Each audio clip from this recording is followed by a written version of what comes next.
Hello everyone. आज की video में हम समझने जा रहे हैं meaning, nature and scope of public administration. अगर हम पब्लिक एडमिनिस्ट्रेशन की बात करते हैं तो हमारे लिए पहले ये समझना जरूरी हो जाता है कि हम एडमिनिस्ट्रेशन का मतलब समझ लें। तो जो ये एडमिनिस्टर वर्ड है ना, इसको डिराइव किया गया है लैटिन वर्ड एडमिनिस्ट्रार से, जिसका मतलब होता है टू सर्व। J.M. फिफनर की अगर हम बात करें तो उनके according administration is the organisation and direction of human and material resources to achieve desired ends, यानी कि व्यक्तियों को और भौतिक संसाधनों को जैसे कि व्हीकल्स या फिर फर्नीचर, उसको इस प्रकार से ऑर्गेनाइज करना कि किसी एंड को, किसी पर्पस को अचीव किया जा सके। वहीं हम हर्बर्ट साइमन की बात करें तो उनके according in its broadest sense administration can be defined as the activities of groups cooperating to accomplish common goals, यानी कि जब ग्रुप्स कोऑपरेट करते हैं किसी गोल को अचीव करने के लिए, उसको हम एडमिनिस्ट्रेशन बोलते हैं। वहीं फेलिक्स नीग्रो की जो डेफिनेशन है एडमिनिस्ट्रेशन के, उसके according administration is the organisation and use of men and materials to accomplish a purpose, जो कि सिमिलर है पहली दो स्टेटमेंट्स से। और इसका मतलब भी यही है कि मेन और मटेरियल्स को इस प्रकार से ऑर्गेनाइज करना कि एक पर्पस को अकम्प्लिश किया जा सके, एक पर्पस को अचीव किया जा सके। तो हम कह सकते हैं कि एडमिनिस्ट्रेशन का मतलब होता है कि व्यक्तियों को और भौतिक संसाधनों को इस प्रकार से ऑर्गेनाइज करना कि एक पर्पस को अचीव किया जा सके, और जब वो पर्पस लोगों की सेवा करना हो, उसको हम कहते हैं पब्लिक एडमिनिस्ट्रेशन। तो पब्लिक एडमिनिस्ट्रेशन की बात करें तो पब्लिक एडमिनिस्ट्रेशन को लेकर भी काफी सारी डेफिनेशंस हैं, जिसमें सबसे पहले आती है एल.डी. वाइट की डेफिनेशन, जिनके according public administration comprises all those operations that have for their purpose the fulfillment or enforcement of public policy, यानी कि वो सभी एक्टिविटीज जिनका पर्पस यानी कि उद्देश्य होता है कि पब्लिक पॉलिसी को इन्फोर्स करना, लागू करना पब्लिक पॉलिसी को, वो सभी एक्टिविटीज, ऑपरेशंस पब्लिक एडमिनिस्ट्रेशन में आते हैं। इयन ग्लैडन कहते हैं कि public administration is concerned with administration of the government, यानी कि सरकार के प्रशासन से वो रिलेट करते हैं पब्लिक एडमिनिस्ट्रेशन को। लूथर गलिक की अगर हम बात करें तो वो कहते हैं कि public administration is that part of science of administration which has to do with the government. It concerns itself primarily with the executive branch where the work of the government is done. उनकी इस definition के दो different parts हैं। अपने पहले part में वो कहते हैं कि public administration is that part of science of administration which has to do with the government. वो भी रिलेट कर रहे हैं पब्लिक एडमिनिस्ट्रेशन को सरकार के प्रशासन से, अपनी डेफिनेशन के पहले पार्ट में।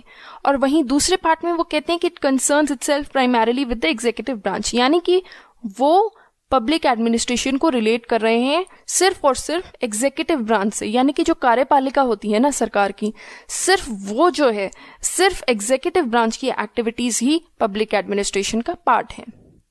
तो हम कह सकते हैं कि पब्लिक एडमिनिस्ट्रेशन में वो सभी एक्टिविटीज आती हैं जिसके द्वारा जो सरकार है वो लोगों को सर्व करती है। तो हम यही कह सकते हैं कि पब्लिक एडमिनिस्ट्रेशन एक ऐसा प्रशासन है जिसमें लोगों को और मटेरियल रिसोर्सेज को इस प्रकार से ऑर्गेनाइज किया जा सकता है कि वो लोगों को सर्व कर सकें, लोगों का ध्यान रख सकें। वहीं अगर हम नेचर ऑफ पब्लिक एडमिनिस्ट्रेशन की बात करें तो नेचर ऑफ पब्लिक एडमिनिस्ट्रेशन को लेकर दो डिफरेंट व्यू पॉइंट्स हैं। एक तरीका है कैटेगराइज करने का नैरो और ब्रॉडर व्यू पॉइंट में, और दूसरा तरीका है नेचर को कैटेगराइज करने का, वो है integral and managerial view point में। तो जो मैनेजरियल और नैरो व्यू पॉइंट है वो काफी सिमिलर है, और इंटेग्रल और ब्रॉडर व्यू पॉइंट जो है वो सिमिलर है। तो पहले हम समझते हैं कि मैनेजरियल और नैरो व्यू पॉइंट क्या कहता है। ये जो संकीर्ण व्यू पॉइंट है ना, इसके अकॉर्डिंग सिर्फ और सिर्फ जो मैनेजरियल एक्टिविटीज होती हैं, सिर्फ वही पब्लिक एडमिनिस्ट्रेशन का पार्ट है। मैनेजमेंट से रिलेटेड जितने भी फंक्शंस हैं वो सभी के सभी फंक्शंस पब्लिक एडमिनिस्ट्रेशन का पार्ट है। बाकी सभी एक्टिविटीज चाहे वो क्लेरिकल लेवल की हों, ये जो एक्टिविटीज हैं वो पब्लिक एडमिनिस्ट्रेशन का पार्ट नहीं है। इस व्यू पॉइंट को सपोर्ट करते हैं हर्बर्ट साइमन एंड लूथर गलिक। सरकार के पर्सपेक्टिव में अगर हम बात करें तो इस व्यू पॉइंट का मतलब ये होगा कि सिर्फ और सिर्फ जो एग्जीक्यूटिव ब्रांच है वो ही पब्लिक एडमिनिस्ट्रेशन का पार्ट है, बाकी दूसरी एक्टिविटीज जो हैं वो पब्लिक एडमिनिस्ट्रेशन का पार्ट नहीं है। वहीं हम इंटीग्रल और ब्रॉडर व्यू पॉइंट की बात करें तो इस व्यू पॉइंट के according public administration is the sum total of all the activities of the government, यानी कि चाहे वो लेजिस्लेटिव एक्टिविटीज हो, चाहे वो एग्जीक्यूटिव एक्टिविटीज हो, सभी की सभी एक्टिविटीज सरकार की पब्लिक एडमिनिस्ट्रेशन का पार्ट है। और ऑर्गेनाइजेशन के पर्सपेक्टिव में चाहे वो मैनेजरियल लेवल का काम हो या वो क्लरिकल लेवल का काम हो, सभी के सभी प्रकार के काम जो हैं, एक्टिविटीज हैं, वो पब्लिक एडमिनिस्ट्रेशन का पार्ट है। और इस व्यू पॉइंट को सपोर्ट करते हैं हेनरी फेयोल, एल.डी. वाइट और मार्शल डिमॉक। अब आता है स्कोप ऑफ पब्लिक एडमिनिस्ट्रेशन। इसमें हम समझते हैं कि पब्लिक एडमिनिस्ट्रेशन का एरिया क्या है। इसको लेकर भी दो व्यूज हैं, पहला है पोस्ट कॉर व्यू और दूसरा है subject matter view. POSDCORB view, देखिए पोस्ट कॉर्प क्या है। पोस्ट कॉर्प एक शब्द है, एक वर्ड है जो डिफरेंट वर्ड्स के इनिशियल्स को लेके बनाया गया है। और पोस्ट कॉर्प में पी का मतलब है प्लानिंग, ओ का मतलब है ऑर्गेनाइजिंग, एस का मतलब है स्टाफिंग, डी का मतलब है डायरेक्टिंग, सीओ का मतलब है कोऑर्डिनेटिंग, आर का मतलब है रिपोर्टिंग और बी का मतलब है बजटिंग। तो इन शब्दों को मिलाकर ना पोस्ट कॉर्प वर्ड बना है। ये दिया गया था लूथर गलिक और लिंडन उर्विक द्वारा, जिनके अकॉर्डिंग जो एडमिनिस्ट्रेशन है उसके 7 इंपॉर्टेंट एलिमेंट्स होते हैं। पहला उसमें होता है प्लानिंग। प्लानिंग में आता है कि क्या ऑर्गेनाइजेशन में किया जाना चाहिए और जो ऑर्गेनाइजेशन के गोल्स हैं उनको किस प्रकार से अचीव किया जाए। ऑर्गेनाइजिंग का मतलब work should be allocated properly, यानी कि कार्य को ढंग से डिस्ट्रीब्यूट किया जाए, जो जिस कार्य में एक्सपर्ट है उसको वो कार्य सौंपा जाए। तीसरा है स्टाफिंग। स्टाफिंग से आप समझ ही गए होंगे, स्टाफिंग का मतलब होता है कि ढंग से अच्छे से ट्रेन किया जाए जो एम्प्लॉयज़ हैं और जो कंडीशंस हैं वर्क की वो भी फेवरेबल हों, अच्छी कंडीशंस हो कार्य की, ताकि जो स्टाफ है वो अच्छे से कार्य कर सके। फिर आता है डायरेक्टिंग। डायरेक्टिंग में आता है कि एक ऑर्गेनाइजेशन में डिसीजंस किस प्रकार से लिए जाते हैं और कैसे जो डिसीजंस लिए गए हैं वो एक ऑर्गेनाइजेशन में सभी एम्प्लॉयज़ तक पहुंचते हैं। उसके बाद कोऑर्डिनेटिंग। देखिए coordinating is important for any organization, तो to establish coordination between workers and executives is very important. तो कोऑर्डिनेशन में आता है कि समन्वय एक स्थापित किया जाए, कोऑर्डिनेशन एस्टैब्लिश किया जाए जो ऑर्गेनाइजेशन में वर्कर्स हैं वो और जो एग्जीक्यूटिव्स हैं उनके बीच में।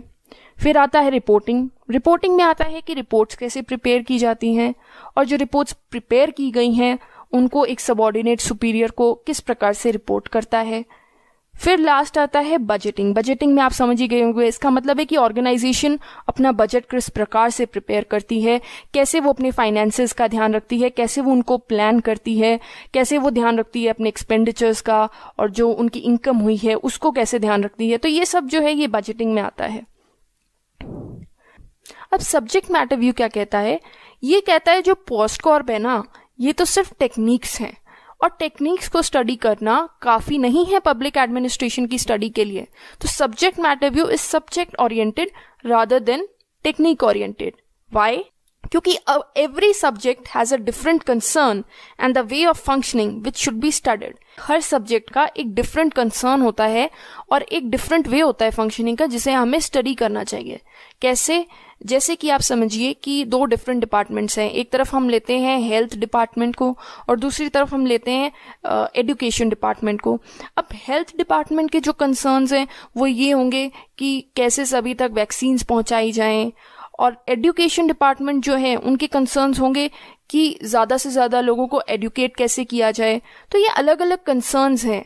तो इन कंसर्न्स को स्टडी करना, इस सब्जेक्ट को स्टडी करना भी बहुत ज़रूरी है कि पब्लिक एडमिनिस्ट्रेशन किस बैकग्राउंड में ऑपरेट कर रही है। तो ये सब्जेक्ट मैटर व्यू कहता है। तो मतलब हमें पब्लिक एडमिनिस्ट्रेशन की टेक्निक्स तो समझनी चाहिए, साथ ही साथ जो सब्जेक्ट है जिस बैकग्राउंड में वो ऑपरेट कर रही है, चाहे वो हेल्थ डिपार्टमेंट हो चाहे एजुकेशन डिपार्टमेंट हो, उसकी भी स्टडी करनी चाहिए। तो जो ये पोस्ट कॉर्प और सब्जेक्ट मैटर व्यू हैं, they are complementary to each other. ये दोनों जो हैं वो साथ में मिलकर दोनों स्टडी करे जाने चाहिए। तब हम पब्लिक एडमिनिस्ट्रेशन को बेटर वे में समझ सकते हैं। आज के वीडियो के लिए इतना ही। अगर आपको मेरा ये वीडियो पसंद आया हो तो प्लीज़ लाइक कीजिएगा, शेयर कीजिएगा और मेरे चैनल को सब्सक्राइब कीजिएगा। Thank you so much. आपका दिन शुभ हो।